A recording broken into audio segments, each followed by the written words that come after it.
हमारा अगला जो टॉपिक है वो है de Broglie wavelength of electron. अभी हमने डी ब्रोगली इक्वेशन पढ़ी, उसमें हम वेवलेंथ को पढ़ा और वेवलेंथ किन किन बातों पे डिपेंड कर रही थी कि मास पे डिपेंड कर रही थी, वेलोसिटी पे डिपेंड कर रही थी, ये प्रूव किया हमने, मोमेंटम पे डिपेंड कर रही थी, प्रूव किया।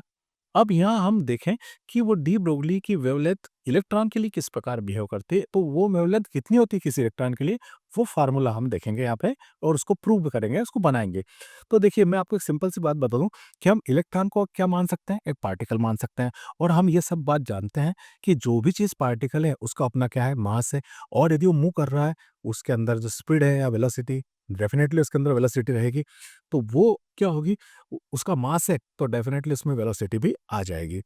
तो उसके अंदर जब मास है, वेलोसिटी है, तो एक फैक्टर जिसको हम जानते हैं काइनेटिक एनर्जी के नाम से, वो भी उसके अंदर प्रेजेंट होगा। तो kinetic energy equal to 1/2 mv² उसको यूज करेंगे। लेकिन यहाँ पर हम देखेंगे कि हम इलेक्ट्रॉन को चला रहे हैं, तो हम एक वर्क कर रहे हैं। तो ये वर्क जो होगा वो भी उस एनर्जी के बराबर होगा। किस एनर्जी के? 1/2 mv² जो इलेक्ट्रॉन की एनर्जी है। तो यहाँ पे मैं आपको ये बता दूं, let the mass of electron is m and charge on it is E। हम इलेक्ट्रॉन के मास को क्या मान रहा है, m मान रहा है, और उसके चार्ज क्या मान रहा है, E मान रहा है। सो इसको हम एक्सेलरेट करते हैं इन पोटेंशियल डिफरेंस V, क्योंकि देखिए इलेक्ट्रॉन ऐसे तो एक्सेलरेट होगा नहीं। इलेक्ट्रॉन को एक्सेलरेट करने के लिए पोटेंशियल लगाना पड़ेगा। दो प्लेट्स होंगी, एक पॉजिटिव टर्मिनल होगा, एक निगेटिव टर्मिनल होगा। पॉजिटिव टर्मिनल जो होगा इलेक्ट्रॉन को अट्रैक्ट करेगा, तो इलेक्ट्रॉन उसकी ओर मूव करेगा। मूव करेगा तो उसके अंदर वेलोसिटी प्रोड्यूस होगी। डेफिनेटली वेलोसिटी प्रोड्यूस होगी तो उसके अंदर काइनेटिक एनर्जी भी जनरेट होगी। तो यहाँ पे it's velocity become v. Then the kinetic energy of electron is equal to 1/2 mv² है। तो हमें पता है कि काइनेटिक एनर्जी क्या होती है, 1/2 mv² होती है।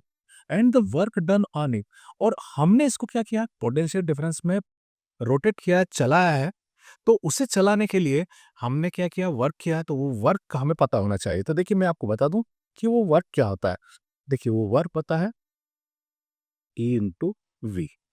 अब यहाँ पे जैसे पिछली क्लासेस से हमने सीखा है कि वर्क है क्या होती है, एनर्जी होती है। तो ये जो वर्क है, ये उस काइनेटिक एनर्जी के क्या होगा, इक्वल होगा।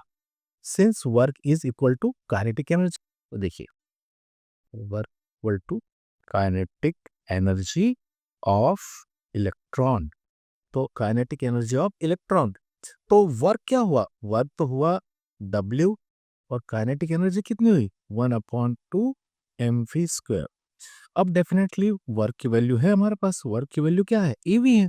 हम उस वैल्यू को वहां पुट कर देंगे। तो देखिए, मैं ईवी पुट कर देता हूं, तो ईवी इक्वल टू 1/2 mv²। हाँ, अब ये स्टेप थोड़ी सी हमें समझना है, साथ में हमें कुछ बातें इसमें ध्यान भी रखना है, क्योंकि यहाँ पे हमें फैक्टर लाना है लेमड़ा। क्योंकि बात किसकी आ रही है, यहाँ हम बात कर रहे हैं वेवलेंथ ऑफ इलेक्ट्रॉन। तो वेवलेंथ क्या है, लेमड़ा है, और लेमड़ा लाना है। तो लेमड़ा के बारे में भी हमने देखा कि lambda is equal to h/m/c या m/v। यानी मास भी चाहिए, वेलोसिटी भी चाहिए, और वो दोनों साथ में मल्टीप्लिकेशन में आएंगे तो हमें लेमड़ा मिलने की पॉसिबिलिटी बढ़ जाएगी। यानी हमें लेमड़ा लाने के लिए m के साथ v का इंटू करना है। लेकिन यहाँ हमें हमें दिख रहा है कि m के साथ v² इंटू है, तो हमें स्क्वायर की जरूरत नहीं है, यहाँ पे सिर्फ v की जरूरत थी। हमें इसके स्क्वायर को हटाना है, तो मैं उसके लिए एक वर्क कर रहा हूँ, मैं आपको बताता हूँ कैसे होगा, वो देख लीजिए आप। यहाँ हम करेंगे multiply by m, both the sides. हम दोनों साइड्स पे इसमें क्या कर देंगे, m से मल्टीप्लाई कर देंगे। देखिए, मैं मल्टीप्लाई कर रहा हूँ।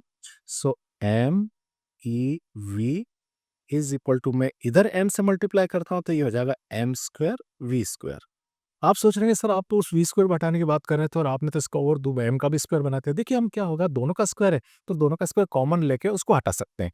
देखिए, मैं आपको स्टेप करके बताता हूँ। यहाँ 2 से अपन पहले क्रॉस मल्टीप्लाई कर दें, तो देखिए यहाँ क्रॉस मल्टीप्लाई करेंगे।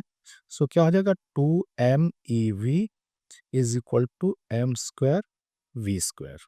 अब नेक्स्ट स्टेप में इस स्टेप को एक बार और लिख लेते हैं, 2m/e/v equal to m² v²। अब यहाँ मैं 2m/e/v को वैसे ही रखूंगा और इसे mv का होल स्क्वायर लिख दूंगा। ये तो लिख सकते हैं हम लोग, क्योंकि दोनों पे स्क्वायर लगा हुआ है। डेफिनेटली इतना तो आप जानते हैं कि स्क्वायर लगा है, मैंने वो स्क्वायर ब्रैकेट पे कॉमनली लगा दिया। अब ये स्क्वायर हटाता हूं मैं, तो सामने जो लेफ्ट हैंड साइड है उस पर रूट लग जाएगा। चलिए रूट लगा देते हैं वहां पे, under root 2 MeV is equal to mv। ठीक है, अब हमने यहाँ पे एक बात समझ लेनी है कि हम इलेक्ट्रॉन को एक पार्टिकल कंसिडर कर रहे हैं। ठीक है भाई, इलेक्ट्रॉन को पार्टिकल कंसिडर कर रहे हैं तो बात कर लेते हैं हम। Since electron is a particle, एक पार्टिकल है इलेक्ट्रॉन, डेफिनेटली। सो पार्टिकल है तो यहाँ पे क्या होगा, हम जानते हैं we know lambda equal to h upon m into v. मैंने फिर वो बात आपको समझानी है कि हम यहाँ पे डी ब्रोगली क्वेश्चन में एम इंटू सी लिख चुके हैं, लेकिन वहाँ पे हमने वेव की बात की थी। वो एक रेडिएशन था जिसकी वेलोसिटी लाइट की वेलोसिटी के इक्वल होता था, इसलिए हमने वहाँ कांस्टेंट सी लिया था, क्योंकि लाइट की वेलोसिटी को हम कैसे रिप्रेजेंट करते हैं, सी से। लेकिन यहाँ पे हमने बात बार बार की है कि इलेक्ट्रॉन इज अ पार्टिकल, तो पार्टिकल की वेलोसिटी तो लाइट की वेलोसिटी के इक्वल हो नहीं सकती, वो क्या होगी, वी होगी। इसलिए हमने इसको एम अपॉन एम वी ले लिया। अब मैं यहाँ पे एम वी की वैल्यू निकालनी है, देखिए आपके सामने निकालता हूँ एम वी, तो एम वी इस और आ जाएगा, तो एच अपॉन लेमडा। ठीक है, तो ये एम वी की वैल्यू मैं यहाँ रख देता हूँ, तो ये हुआ एज इट इज 2 MeV, और यहाँ आ गया एच अपॉन लेमडा। इसके अपॉन में कोई चीज नहीं है तो हम इसके अपॉन में 1 ले लेते हैं। अब क्रॉस मल्टीप्लाई करेंगे, सो लेमडा का मल्टीप्लीकेशन होगा 2 MeV में is equal to H.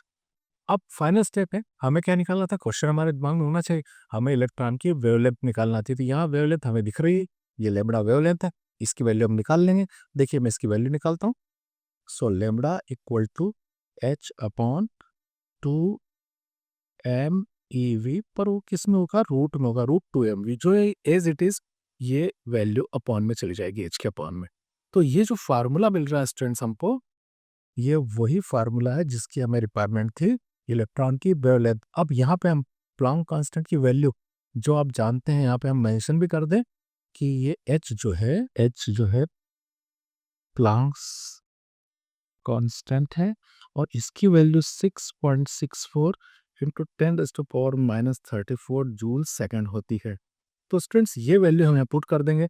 Electron का मास हमें पता ही है, वो एच की वैल्यू हमने यहाँ से पुट कर दी, एम मास हमें पता है, इलेक्ट्रॉन चार्ज में पता है, और वेलोसिटी जो हम उसको डिटरमाइन करके लेंगे उसको हम पुट करते हैं, तो हमें किसकी वैल्यू मिल जाती है, लेमडा की वैल्यू मिल जाती है। तो सिंपल सी बात है, फार्मूला आपको मुझे लगता है अच्छे से समझ में आ गया होगा। एक बार रिवाइज कर लीजिएगा थ्योरी के साथ, तो ये कहीं पूछा जा सकता है, क्योंकि डी ब्रोगली क्वेश्चन जितना इंपॉर्टेंट है, ये पॉइंट इसके साथ ऐड किया जा सकता है और ये क्वेश्चन एक साथ पूछा जा सकता है। तो आई थिंक आपको बेहतर तरीके से समझ में आ गया होगा।